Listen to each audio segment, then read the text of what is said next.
یہ بات ہے 1960 کی، جب اوری گیلر نامی ایک نوجوان نے امریکن اور برٹش ٹی وی چینلز پر کچھ ایسا کر کے دکھایا جو کسی بھی طرح انسانوں کے لیے کرنا نارمل نہیں ہوتا۔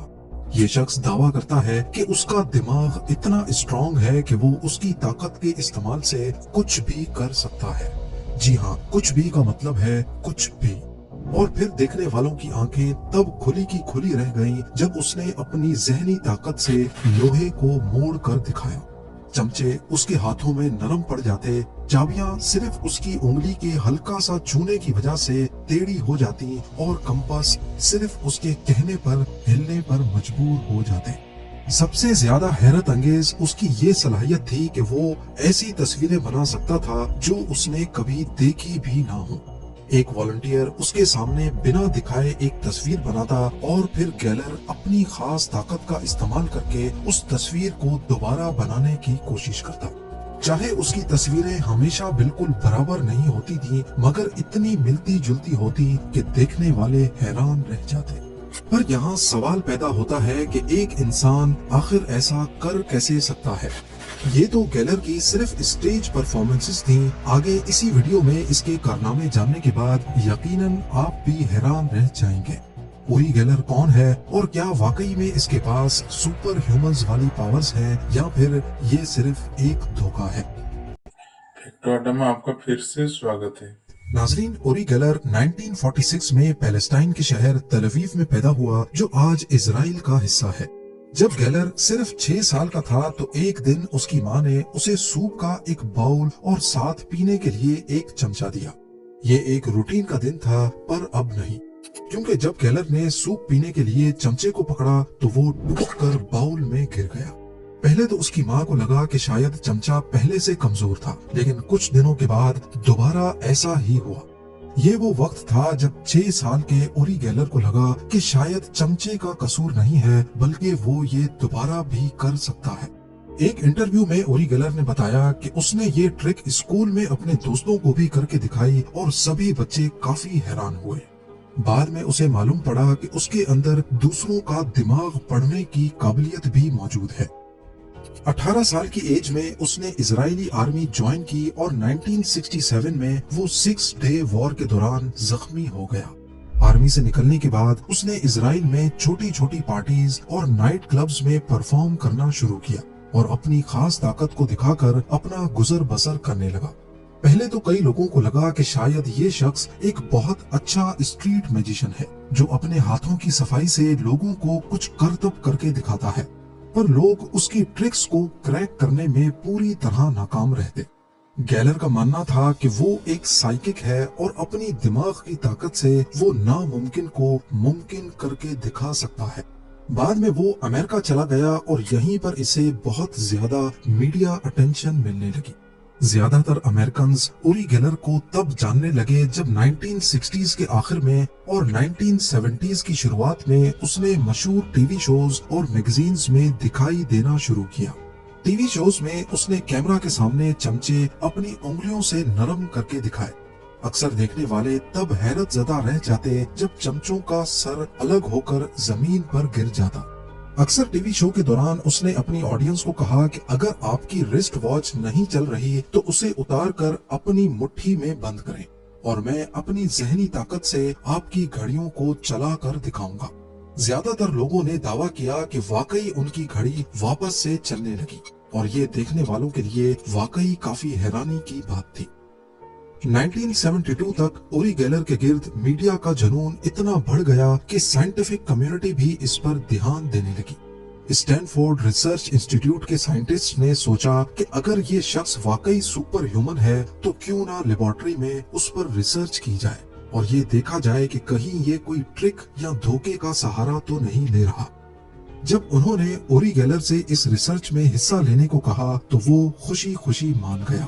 اگلے 5 ہفتوں تک ہیرولڈ پوٹوف اور رسل ٹرگ نامی 2 ریسرچرز نے اوری گیلر کو اپنی انویسٹیگیشن کا حصہ بنایا۔ لیبارٹری میں اس پر کئی عجیب و غریب ایکسپیریمنٹس کیے گئے۔ اسٹینفورڈ ریسرچ انسٹیٹیوٹ کا پہلا ٹیسٹ ایک خاص ایکسپیریمنٹ تھا جو ڈرائنگز پر مبنی تھا۔ پہلے سے بنائی گئی کچھ تصویریں بند لفافوں میں اس کے سامنے رکھی گئیں۔ ओरी को कहा गया कि वो सिर्फ एनवलप को देखकर उसके अंदर मौजूद तस्वीरें अलग पेपर पर ड्रॉ करके दिखाए। यहाँ आपको बताते चलें कि इस एक्सपेरिमेंट में कुछ तस्वीरें पहले से रिसर्चर्स ने देख रखी थी और कुछ तस्वीरों के बारे में रिसर्चर्स को भी इल्म नहीं था, सिर्फ बाहर से लिफाफों में बंद करके लेबोरेटरी में लाई गई थी। शुरुआत में ओरी गेलर ने अपनी सलाहियत पर थोड़ी बेचैनी का इजहार किया। 10 में से 2 लिफाफों के बारे में उसने साफ साफ मना कर दिया कि मैं इनके बारे में जान नहीं सकता, लेकिन बाकी 8 लिफाफों को सिर्फ बाहर से देखकर उसने अलग पेपर पर जो ड्राइंग्स बनाई वो हैरत अंगेज तौर पर काफी ज्यादा एक्यूरेट थी। चाहे उसकी ड्राइंग्स बिल्कुल सिंपल अंदाज में बनी थी, लेकिन वो असली तस्वीर से बहुत मिलती जुलती थी। कुछ तस्वीरों का उसने उल्टा वर्जन बना दिया, मगर पहचानना मुश्किल नहीं था। रिसर्चर्स के लिए ये बिल्कुल नाकाबिले यकीन मोमेंट था। स्टैनफोर्ड के रिसर्चर्स ने ओरी गेलर की एक और सलाहियत को टेस्ट करने का फैसला किया, और ये टेस्ट था बिना देखे किसी भी चीज का एहसास करना, जिसे डाउजिंग भी कहा जाता है। इस एक्सपेरिमेंट के लिए उसके सामने 10 अल्युमिनियम के डब्बे रखे गए और उसे कहा गया कि वो ये बताए कि कौन से डब्बे में कोई चीज मौजूद है। ये टेस्ट कुछ इस तरह डिजाइन था कि रिसर्चर्स को भी मालूम नहीं था कि कौन से डब्बे में कोई चीज पड़ी है। एक थर्ड पार्टी ने किसी एक रैंडम डब्बे के अंदर कोई चीज डाली और फिर डब्बे मिक्स कर दिए गए। 10 डब्बों में से एक में बॉल बेरिंग्स थी, दूसरे में मैग्नेट्स, तीसरे में रूम टेम्परेचर का पानी और चौथे डब्बे में चीनी रखी गई। इन डब्बों पर नंबरिंग की गई और ओरी को बगैर छुए बताना था कि कौन से डब्बे में कोई चीज मौजूद है। शुरू में ओरी गेलर काफी वक्त डब्बों के ऊपर अपने हाथ घुमाने में लगा था, फिर एक एक करके उन्हें एलिमिनेट करता। लेकिन जैसे जैसे एक्सपेरिमेंट्स आगे बढ़ते गए उसका कॉन्फिडेंस भी बढ़ता गया। आखिर में तो हालत ये हो गई कि जैसे ही वो रूम में दाखिल होता, बिना किसी देर के सही डब्बे का नंबर बता देता था। यहाँ पर भी हैरत अंगेज तौर पे ओरी गेलर ने बिल्कुल सही डब्बों की निशानदेही की, जिनमें वाकई कोई चीज पड़ी थी। ऐसा ही एक एक्सपेरिमेंट उसने कार्सन टोनाइट नामी फेमस टीवी शो पर भी करके दिखाया। जब उसे थोड़ी सी भी कंफ्यूजन होती तो वो जवाब देने से मना कर देता था। टीवी शो पर भी वो बिल्कुल सही जवाबात देने में कामयाब रहा, जो ऑडियंस के लिए यकीन करना काफी मुश्किल था।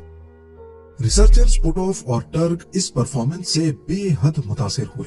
उनका कहना था कि अगर कोई तुक्के से भी सही जवाब देने की कोशिश करे तो उसके सही जवाब देने की प्रोबेबिलिटी ट्रिलियंस में सिर्फ 1 होगी।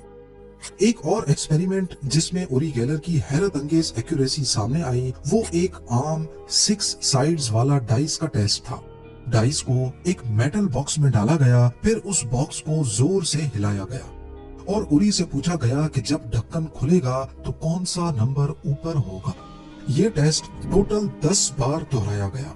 2 बार उसने जवाब देने से इनकार कर दिया, लेकिन बाकी 8 मर्तबा उसने बिल्कुल सही 100% एक्यूरेसी के साथ प्रेडिक्शन की। स्टैनफोर्ड की लेबोरेटरी में ओरी गेलर के मेटल बेंडिंग वाले डेमोन्स्ट्रेशंस उतने शानदार साबित नहीं हुए जितने दूसरे एक्सपेरिमेंट्स। पहले उसने दावा किया था कि वो बिना ही मेटल को मोड़ सकता है, लेकिन जब लेबोरेटरी में उसे ये दिखाने को कहा गया तो वो इसमें नाकाम रहा। जब उसे हल्की छूने की इजाजत मिली तो उसने चमचे, कांटे और रॉड्स को हाथ से छू कर मोड़ दिया, लेकिन ये साइंटिफिक एविडेंस के तौर पर बेकार था, क्योंकि ये नहीं समझा जा सकता था कि उसने कितनी फोर्स लगाई थी। एक और टेस्ट जो थोड़ा कामयाब रहा, उसमें 1 ग्राम का स्टील वेट इलेक्ट्रिक स्केल पर रखा गया। स्केल और वेट को एक शीशे से ढक दिया गया ताकि वो छू ना सके, मगर बिना हाथ लगाए भी गेलर स्केल की रीडिंग को चेंज करने में कामयाब रहा, जो वाकई एक अजीबो गरीब चीज थी।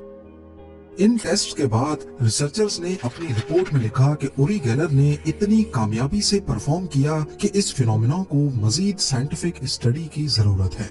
दोनों रिसर्चर्स ने ओरी गेलर की इस एबनॉर्मल ताकत को गेलर इफेक्ट का नाम भी दिया। ओरी गेलर की शख्सियत और करिश्मों ने उसे अगले कुछ सालों तक टीवी शोज और मैगजीन्स में रेगुलर जगह दिलवा दी। देखते ही देखते वो सुपर नेचुरल सुपर स्टार बन गया। स्टैनफोर्ड की रिसर्च ने जैसे तैसे उसके दावों को सपोर्ट किया, जिसकी वजह से जो लोग उस पर शक करते थे वो भी अब इन ताकतों पर यकीन करने लगे। इसके बाद एंट्री होती है एक ऐसे शख्स की जो ओरी गेलर की मशहूरी को खासा नुकसान पहुंचाने वाला था। जेम्स रैंडी नामी इस शख्स का दावा था कि वो भी चमचों को छूकर नरम करने की सलाहियत रखता है। जेम्स असल में एक स्टेज मैजिशियन था और उसका कहना था कि चमचों और चाबियों को हाथ की सफाई के जरिए आसानी से मोड़ा जा सकता है। हर ट्रिक के बाद जेम्स ने अपनी ऑडियंस को स्टेप बाय स्टेप उसका तरीका भी समझाया। साथ साथ वो ये भी कहता था कि मैं ओरी गेलर को बदनाम करने नहीं आया, मैं सिर्फ ये साबित करना चाहता हूँ कि ये कोई पैरानॉर्मल ताकत नहीं बल्कि सिर्फ हाथ की सफाई का कमाल है। पर असल में उसका मकसद ओरी गेलर को बदनाम करना ही था। जेम्स की बातों की वजह से ओरी गेलर की शोहरत पर काफी ज्यादा फर्क पड़ा और उसके चाहने वालों के दिल में एक शक पैदा हो गया। अगले कई सालों तक गेलर ने टीवी शोज पे आना कम कर दिया, लेकिन उसकी कमाई फिर भी बढ़ती गई क्योंकि इस दौरान उसने ऑयल कंपनीज को अपनी डाउजिंग सर्विसेज बेचना शुरू कर दी। ऑयल कंपनीज को जमीन के नीचे जहां भी ऑयल तलाश करना होता वो ओरी गेलर की सर्विस लेते थे और गेलर बड़ी आसानी से पॉइंट आउट कर देता था कि कहां पे ड्रिलिंग करना फायदेमंद होगा।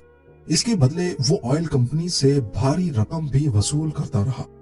गेलर को अच्छी तरह मालूम पड़ चुका था कि स्टेज पर शो दिखाने से वो सिर्फ कंट्रोवर्सीज के निशाने पर रहेगा, लिहाजा उसने अपनी सर्विसेज को सही जगह बेचने का फैसला किया।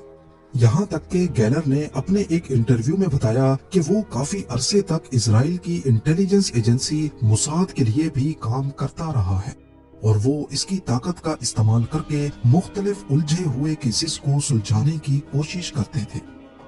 1973 में गेलर की सलाहियतों को सेंट्रल इन्वेस्टिगेशन एजेंसी CIA ने भी टेस्ट किया और टेस्ट के बाद CIA के एजेंट्स का कहना था कि उन्हें गेलर की सलाहियतों में कोई हेर फेर या धोखाधड़ी नजर नहीं आई। बाद में गेलर को CIA ने भी अपने कुछ मिशंस के लिए इस्तेमाल किया। 2013 में BBC ने एक डॉक्यूमेंट्री बनाई जिसका नाम था द सीक्रेट लाइफ ऑफ ओरी Geller the psychic spy. Documentary में ये दावा किया गया कि गेलर CIA का एक साइकिक स्पाई बना जिसे असल में मुसाद ने रिक्रूट किया था और उसे एक खास मिशन के लिए मेक्सिको भी भेजा गया। ये कोल्ड वॉर का दौर था जब सोवियत यूनियन और अमेरिका एक दूसरे के खिलाफ चालें चलते थे। उस वक्त KGB जो सोवियत यूनियन की इंटेलिजेंस एजेंसी थी, उसके कुछ एजेंट्स अमेरिका के पड़ोसी मुल्क मेक्सिको में रहते थे ताकि CIA की एक्टिविटीज पर नजर रख सके। वो ये सारा डाटा फ्लॉपी डिस्क में सेव करते थे। CIA ने गेलर को एक सीक्रेट स्पाई के तौर पे KGB एजेंट्स के बीच भेजा और BBC की डॉक्यूमेंट्री में दावा किया गया है कि गेलर ने KGB एजेंट्स की फ्लॉपी डिस्क को बिना छुए उसमें से सारा डाटा करप्ट कर दिया। पर कई लोगों का मानना है कि ये डॉक्यूमेंट्री में काफी बढ़ा चढ़ा कर बताया गया है। हालांकि ऐसा नहीं है कि हर बार ही ओरी गेलर के प्रेडिक्शंस बिल्कुल सही साबित हों। उसका एक स्टाइल था कि जब उसे किसी चीज पर 100% यकीन नहीं होता था तो वो उसका जवाब देने से मना कर देता था और कई बार ऐसा करने से उसकी पॉपुलैरिटी को काफी नुकसान भी हुआ। 1988 में एक ब्रिटिश बिजनेसमैन ने उसे 2.5 लाख पाउंड्स देने का वादा किया अगर वो उसकी कंट्रोल्ड लेबोरेटरी में चमचा मोड़ कर दिखाए, लेकिन गेलर ने कभी भी इस चैलेंज का जवाब नहीं दिया, जिस पर कुछ लोगों ने कहा कि गेलर जरूर कुछ छुपा रहा है, तभी उसने ये चैलेंज कबूल नहीं किया।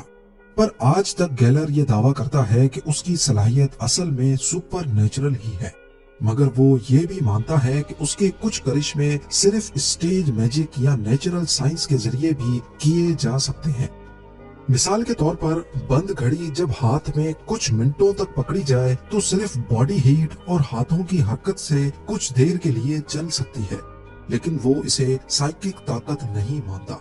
पर उसकी माइंड रीडिंग वाली ताकत, बंद लिफाफे में तस्वीर को पढ़ लेना या फिर बॉक्स में डाइस की सही पोजीशन को बताना, आज तक एक मिस्ट्री बना हुआ है।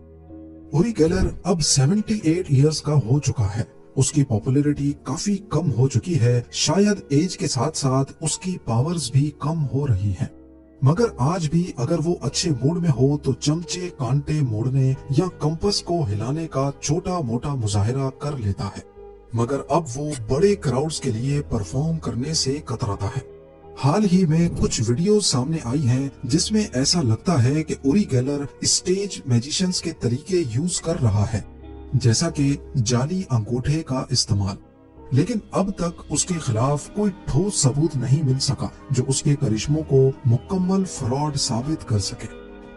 उसके पास एक 1976 मॉडल की कैडिलैक है जिसे गेलर इफेक्ट कहा जाता है। गाड़ी की बॉडी पर लातादाद टेढ़े मेढ़े चमचे और कांटे चिपके हुए हैं। इनकी खास बात यह है कि हर चमचा या कांटा दुनिया के किसी न किसी मशहूर इंसान ने कभी इस्तेमाल किया था। आपका उरी गेलर की इस अजीबो गरीब सलाहियत के बारे में क्या ख्याल है, मुझे कमेंट सेक्शन में जरूर बताइएगा। उम्मीद है मिलते हैं अगली शानदार वीडियो में।